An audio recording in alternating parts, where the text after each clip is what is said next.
What's up, guys? Welcome back to the channel, and today I'm going to show y'all how to take this scrap beautiful walnut and turn it into a fishing rod rack. So let me start off by saying we're going to use the table saw today. We're going to use the router table today. I'm going to use a drill. I'm going to use an impact driver. And I'm going to use a miter saw right here. Let me flash up a picture here of a fishing rod rack that I built before so you can kind of get an idea of what we're going to be building. Alright, so now that you've seen the fishing rod rack, let's dive right into this project. And I'm going to let y'all know for reference that those little holes that the fishing rods are setting in, those are 3 inches apart on center. So that's kind of going to make you understand these dimensions that I'm about to call out and give you. All right, so I just told you that all of the drilled holes in there are 3 inches apart. So I've concluded that I've got 57 inches of good stock that I can use. So let's go ahead and cross cut this wood right here. 57 inches.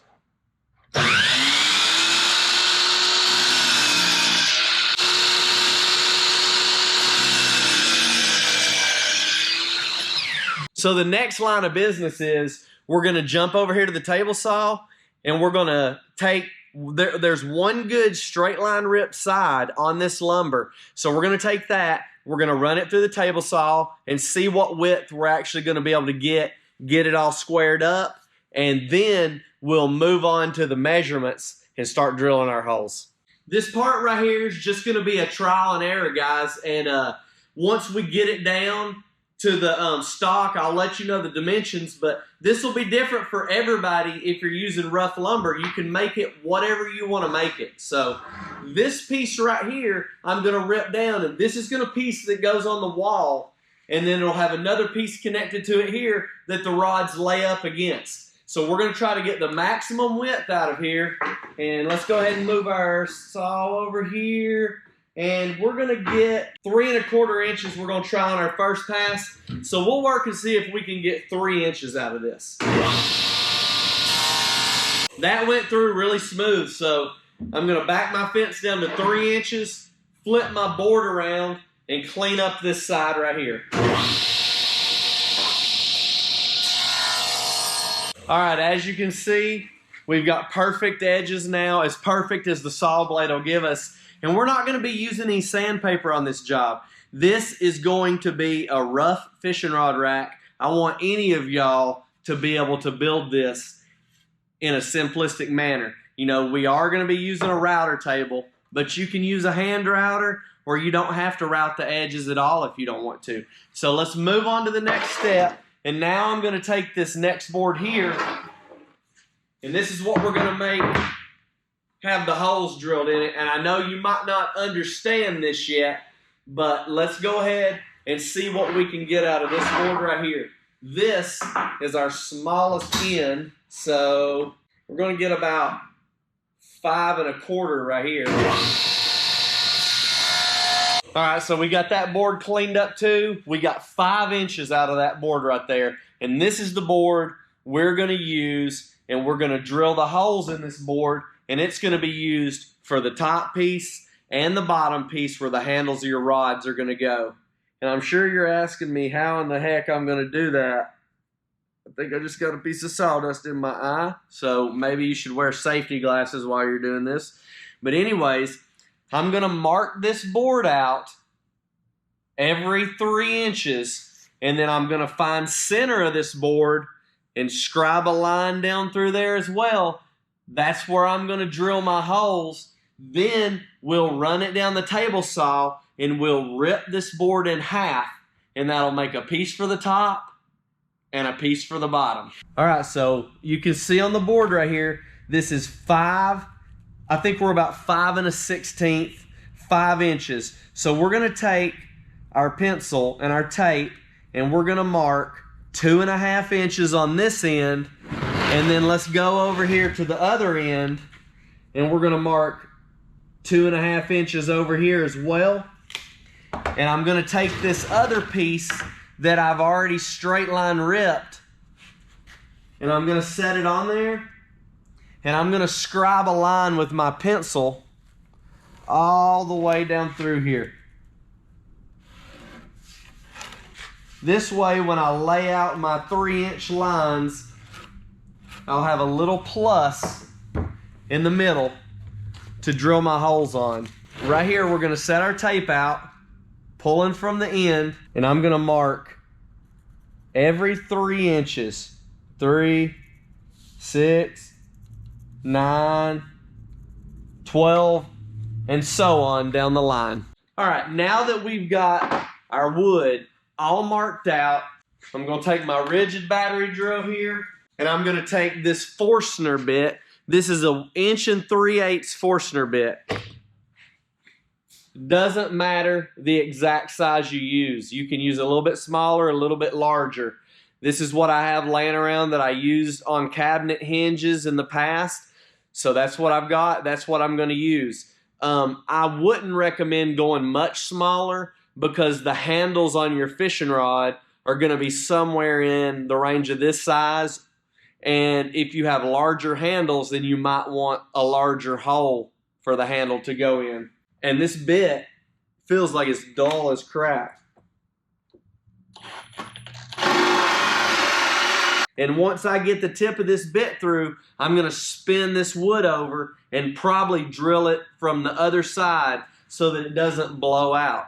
Another thing you can do is you can set this piece of wood on top of a scrap piece of wood, so when you drill through, it doesn't blow the back out and splinter the edges. And honestly, that's probably what I'm gonna do, as hard as it is to drill through here. All right, guys, they're going pretty quick here.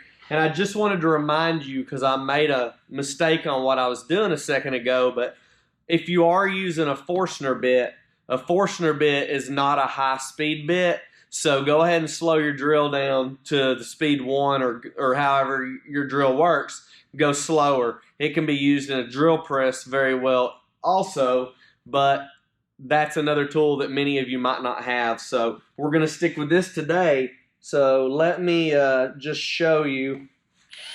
If you can see that right there. Let's see here. Scoot back a little bit. It actually drills just as fast or faster on the slow speed, and you're not going to burn the bit up so quickly. So here's your final result right here. You're going to have 18 spots for rods on this rack. So we're going to rip this right down the center on our table saw. So I'm going to set the table saw to 2.5 inches, but I've got to consider the kerf or the thickness of the blade. So I set the 2.5 inches right to the center of this blade. So let's rip this in half to move on to the next step. This looks a little bit wider than what I did on my other rack. So if you don't like the width of that, we can narrow this up a little bit. It doesn't have to be like that. We can run it right down the table saw and narrow it up. And I honestly believe that that's what I'm going to do, because I don't know that I like it that thick. All right, so I mocked this one up right here already. And I believe we're going to cut 3/4 of an inch off of this, and we're going to make it from the outside edge to the inside here. It's going to be 1 3/4 inches. So now that we have the upper part pretty much cut out and ready to go and ready to assemble, we're going to run it through our router table. And I've got about 1/4 inch round over bit right here. I'm going to go ahead and run it down to the proper height, and I'm going to run it all the way around this piece, but I'm not going to run it on the back side, because the back side is going to be glued and screwed right in the middle of this to make the top of our rack.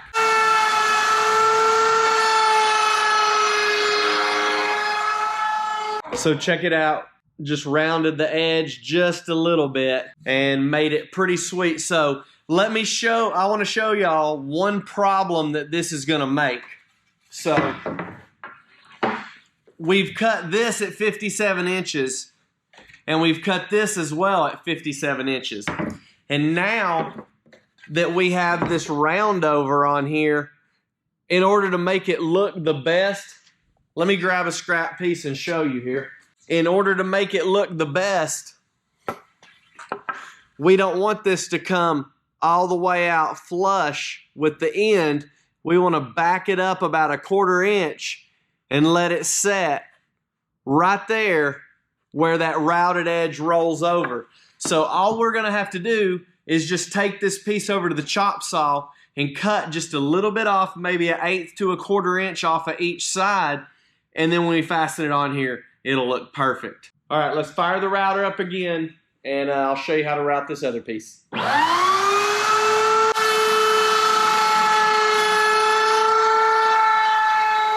So check it out. Hope you can see this, guys, this camera. But we've routed the sides here. We did not route the back like I told you. We routed all down through there. We routed the top side and the bottom side. So the next step is we are going to fasten this onto this piece right here. All right, so I think the easiest way to do this is we're going to mount this in the dead center. So the easiest thing to do is gonna be mark the center of this piece right here, which is gonna be 1.5 inches, because this one's 3. And we're gonna scribe a line down through there just like we did before. And then we're gonna take this piece and lay it out on here. That way we can mark in between here where we wanna pre-drill and run our screws through, because all I've got at the shop here today is 2.5 inch screws, and it is going to be pushing it, guys. It's gonna be pushing it going through there. You're probably gonna need to use a 1.5 inch, 1 3/4, or 2 inch screw, but that is all we have, so that's what we're gonna use. The 1/8 was pretty tight, so I'm gonna jump up to this 9/64 is the next size that's in my drill index here. And I'm just gonna drill these through from the back here. I'm gonna put them on this piece of wood so that it doesn't blow out the front, but they're gonna be covered up anyway, so it's not that big of a deal. This is what I was gonna use the top on, but it's like 40 degrees in this shop right now. I'm freezing in here, and it's probably 55 degrees, but whatever. I'm gonna go ahead and start these screws, and I'm gonna let them stick through the hole just a little bit. That way I can line them up on this piece and set it right down on top, and be able to go from there and tighten them up. So check this out. Here's what we got right here so far. So the first thing I'm gonna do is I'm gonna go ahead and run this piece through the router table and get that over with. All right, so I've decided that we're gonna make the sides 4 inches, and we're gonna make them 10 inches tall. So I have already pre-cut this piece 4 inches wide and 10 inches tall, and now I'm going to route the edges, the front, the bottoms on both sides, and then I'll leave one side flat that's gonna go up against the wall. And I will route across here as well. So the next step, since this is gonna go in here, like so, this is gonna attach right in here. The next step will be I need to cut a piece maybe 2 or 3 inches wide to run along the back to fasten into the wall. And then I need to cut a piece that I'm gonna use for my angle. And I believe the piece that I use for my angle will probably be 3 or 4 inches. I'm gonna have to measure here and figure that out. But those pieces, you will cut them the exact same length as you cut this right here. They're gonna be the 57-inch length, or whatever your final cut is on this. They're gonna be the same length as this, because they're gonna be going in between these two pieces. And you can see how, I'll show you up close here, you can see how I've routed it all the way around just to give it a little finished look. Still rough looking, still pretty walnut wood, but just give it that finished look. All right guys, I got my pieces cut to length now, and we've got one piece cut to 4 inches for our angle piece. Our next piece that's gonna be our wall support piece, we're gonna go ahead and rip it down to 2.5 inches. Okay, I'm gonna run both of those down the router. since they're going to be butting in on the ends, I'll just run them on this side, and the back side will be up against the wall, so it don't need to be ran on it either. And the angled piece, I'll run it on all 4 sides, but not the ends. And now we just need to mark on our side pieces where to pre-drill the holes. And I'm gonna take this side piece here, and I'll just set this on the rack right here, and maybe just draw me some little marks around it so I can kind of see what I'm working with. And I believe I'll put 1 in there, and I can transfer those measurements to this other one if I need. And then my back piece, I believe I'm gonna recess it down just a little bit so we can just mark it like I was telling you guys. Now that I've made those marks, let me just drill some holes in here. So you've got that right there, and now you'll be able to set this on your piece very carefully and drill through there and see where the pilot holes are on these longer pieces as well. So I'll stand this up here like this and set it on here. It's a little bit tough because I am a short guy, but anyways, we'll get it real close right there. We'll take our drill, just get us a pilot hole started there. Same with the back side. I know my hand's in the way, but just get us a pilot hole started there like that. And then we should be able to lay this piece on a flat surface and go ahead and drill in through the end. I know you can't see me, but okay, and we can drill in from the end on that one.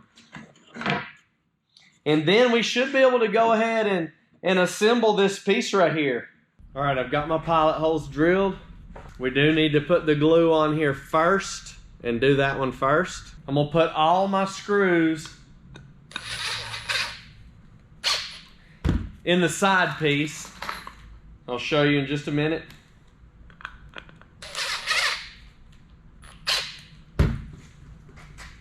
Put all the screws in here and let them stick through. This way I can get it all lined up on here properly first, okay?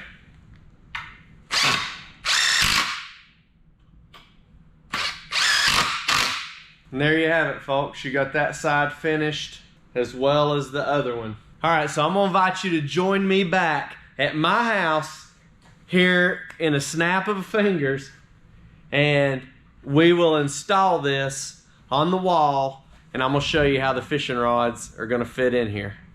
So I'll see you in just a second. What's up, guys? I'm back 8 months later, and I still don't have the fishing rod rack on the wall. There it sits in the floor. The other part's over here. So I'm gonna install that on the wall right now and then turn this camera back on and show you how it works with the fishing rods. So here it is, guys, installed on the wall. Let me step back a little bit. Sorry for the messy garage. It's what happens when you have projects going all the time. But there it is, installed on the wall. Just got a bunch of hodgepodge rods on here right now, but let's get close here. You can see how the rods go in those holes right there. And then down here at the bottom, just to show you how it goes, it slides down through this hole, hits here, which makes the rod push back and hit the hole at top. I'm sure many of you have seen that style rod holder. Hey, I appreciate y'all for being patient for the last 8 months while waiting on me to install this and finish this stupid video.